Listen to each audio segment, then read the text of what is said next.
اليوم الشيء اللي راه فوق الارض نتاع الجزائر يلزمه ما يفرطش فيه، يمشوا وحدين ويجوا وحدين. هذه هي الفكره.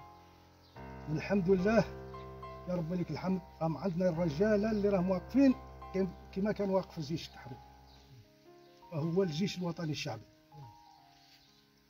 ما عندنا ما نقولوا فيه حقيقه.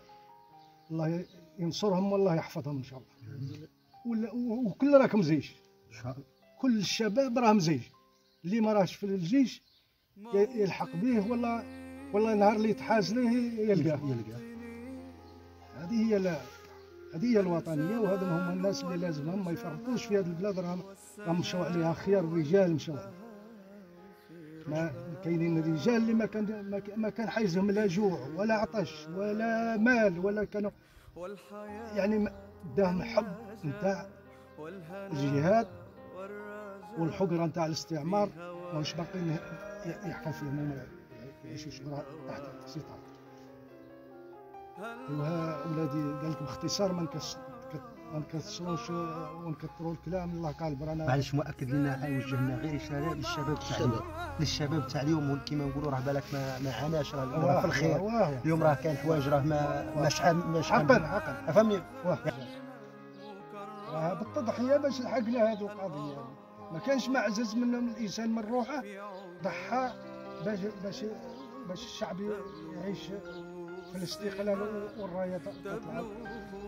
الرايه اللي راها منوعه على 3 انواع: الشعب والوطن ودم الشهداء. ايوا هذه هي القضيه. راه الحاجه ماهيش رخيصه، راه غاليه.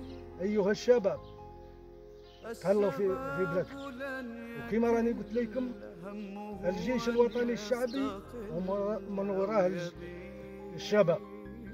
اللي راه في الجيش راه في الجيش، واللي راه من وراه يحتاج الجيش يقول له بسم الله هذه بلاده وماهاش مجمل، ما راهش مجمل اخويا. كيما الناس هذو اللي ضحوا بنفسهم ثاني هو يضحي على بلاده. وهذه هي ان شاء الله. عاشت الجزائر ان شاء الله حره مستقله، والله يدمر ديانها وحسابها. الله ان شاء الله ينصر ولاد الجزائر وبنات الجزائر بعد ولات مخلطه من بعض كلا بنات كلا ولاد. ان شاء الله ان شاء الله ان شاء الله ان شاء الله الله يقوي